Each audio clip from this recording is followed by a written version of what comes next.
America, ஐரோப்பிய செய்திகள். Canada சமீபத்திய செய்திகள். கார்னியின் புதிய அமைச்சரவையின் பதவியேற்பு வெள்ளிக்கிழமை பிரதமரில் நடைபெறும் என்று எதிர்பார்க்கப்படுகிறது. இது ஜஸ்டின் ட்ரூடோ சகாப்தத்தின் முடிவை குறிக்கிறது. ஆசிரியர் கிறிஸ்டோபர் நாட்டி. மார்ச் 12, 2025 அன்று வெளியிடப்பட்டது. கடைசியாக 3 மணி நேரத்திற்கு முன்பு புதுப்பிக்கப்பட்டது. படிக்க 3 நிமிடங்கள். ஒட்டாவா, மார்க் கார்னி மற்றும் ஒரு புதிய அரசாங்கம். வெள்ளிக்கிழமை காலை கவர்னர் ஜெனரல் மேரி சைமனால் பதவியேற்பார்கள். இது வியாழக்கிழமை ஜஸ்டின் ட்ரூடோவின் பிரதமராக இறுதி நாளை குறிக்கிறது.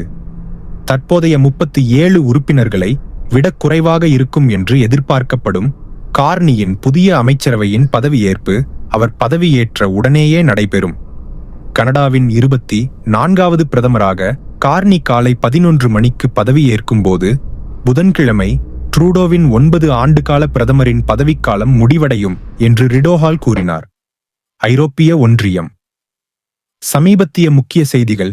ட்ரம்பின் வர்த்தக நடவடிக்கைகளுக்கு பழிவாங்கும் விதமாக குடியரசுக் கட்சி நாடுகளின் விளைபொருட்களுக்கு ஐரோப்பிய ஒன்றியம் வரி விதிக்கிறது. ஐரோப்பிய ஆணையத்தின் தலைவர் வரிகள் நுகர்வோர் மற்றும் வணிகங்களை பாதிக்கிறது என்று கூறுகிறார். Associated press.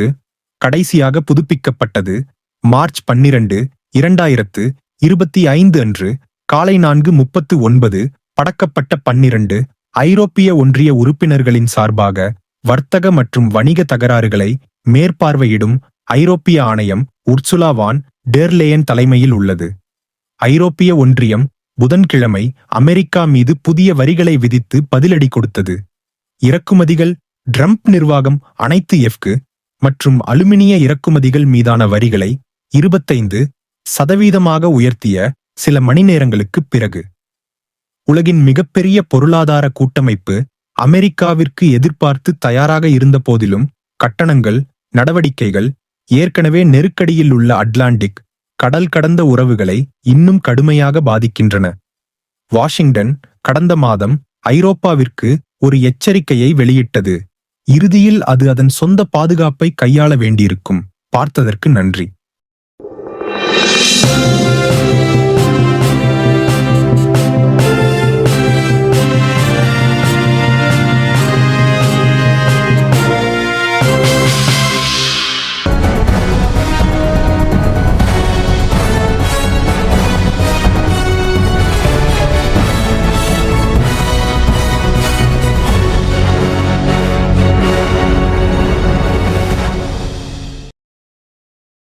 சீனா மற்றும் தைவான் செய்திகள். மார்ச் 15, 2025 அன்று அதிகாலை 1:33 மணிக்கு 13 மணி முன்னம்ப முடியாத அளவிற்கு கடுமையானதாக இருந்தது கூறினார்.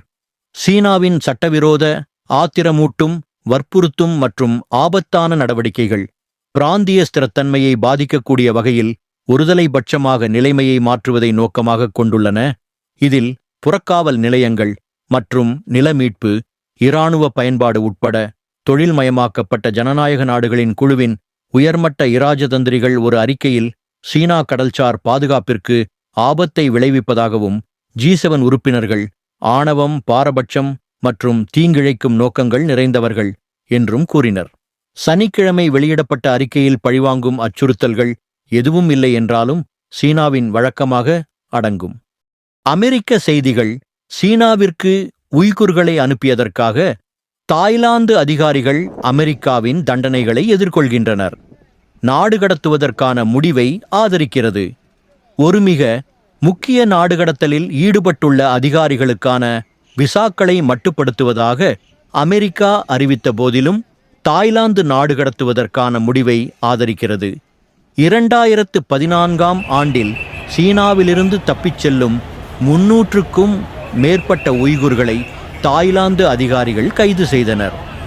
ஒருமிக அமெரிக்க வெளியுறவுத்துறை செயலாளர் மார்கோ ரூபியோ கடந்த மாதம் குறைந்தது 40 உய்குர்களை சீனாவிற்கு மாற்றியதற்காக பல தாய் அதிகாரிகளுக்கு தடை விதித்துள்ளார். குற்றச்சாட்டுகள் இருந்த போதிலும் கூறினார், சீனாவின் சட்டவிரோத, ஆத்திரமூட்டும், வற்புறுத்தும் மற்றும் ஆபத்தான நடவடிக்கைகள் பிராந்திய ஸ்திரத்தன்மையை பாதிக்கக்கூடிய வகையில் ஒருதலைபட்சமாக நிலைமையை மாற்றுவதை நோக்கமாக கொண்டுள்ளன. இதில் புறக்காவல் நிலையங்கள் மற்றும் நில மீட்பு, இராணுவ பயன்பாடு உட்பட அடங்கும்.